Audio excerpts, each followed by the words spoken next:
வாழ்க வளத்துடன் அனைவருக்கும் அன்பான வணக்கங்கள். எல்லாம் வல்ல இறைவனின் திருவடிகளை என்னுடைய மனம் மொழி மெய்களால் போற்றி பணிகின்றேன். நம்முடைய வாழையடி வாழை யூடியூப் சேனலில் வைகறை வைரங்கள் என்ற தலைப்பின் கீழ் தினந்தோறும் ஒரு நற்செய்தியை வழங்கி வருகின்றேன்.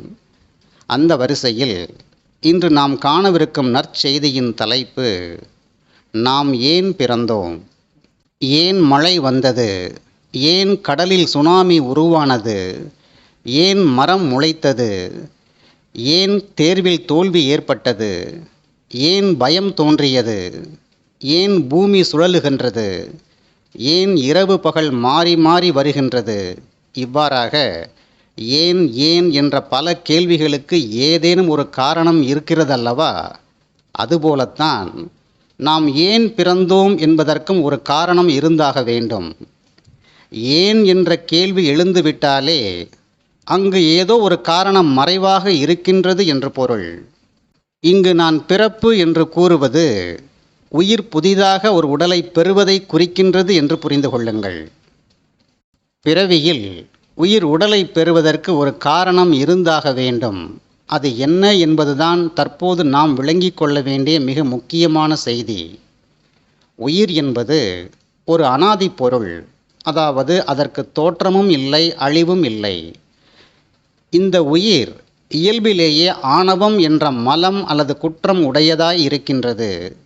உயிரின் இந்த குற்றம் நீக்கப்பட்டுவிட்டால் அது பரிசுத்தமாகி தூய அறிவு பொருளாக அல்லது சிவமாக ஆகிவிடுகின்றது. உயிரின் இயல்பு மற்றும் அனாதி குற்றமான ஆணவம் உயிருடன் பின்னி பிணைந்து எளிதில் பிரிக்க இயலாத வகையில் இடியாப்ப சிக்கல் போல் இருக்கின்றது. முள்வேலியில் விழுந்த உயர் ரக பட்டுச் சேலை போல உயிர் ஆணவ மலத்தில் அழுந்தி கிடக்கின்றது. முள்வேலியில் விழுந்த பட்டுச் சேலையை முரட்டுத்தனமாக நீக்கினால் சேலை கிழிந்து சேதாரமாகிவிடும். எனவே மிக மிக பக்குவமாக நிதானமாக எடுக்கின்றோம்.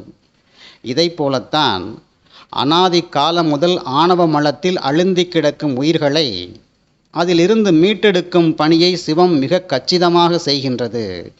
இதற்காகத்தான் உயிருக்கு சிவம் உடலை வழங்கி பிறவி சுழற்சிக்குள் அனுப்புகின்றது. இவ்வாறாக உயிரானது பல கோடி பிறவிகளுக்குள் பயணித்து பயணித்து அனுபவங்கள் பல பெற்று தன்னை யார் என்று உணர்கின்றது. ஒவ்வொரு பிறவியிலும் தன்னை உணர்தல் மேம்பட்டு கொண்டே வருகின்றது.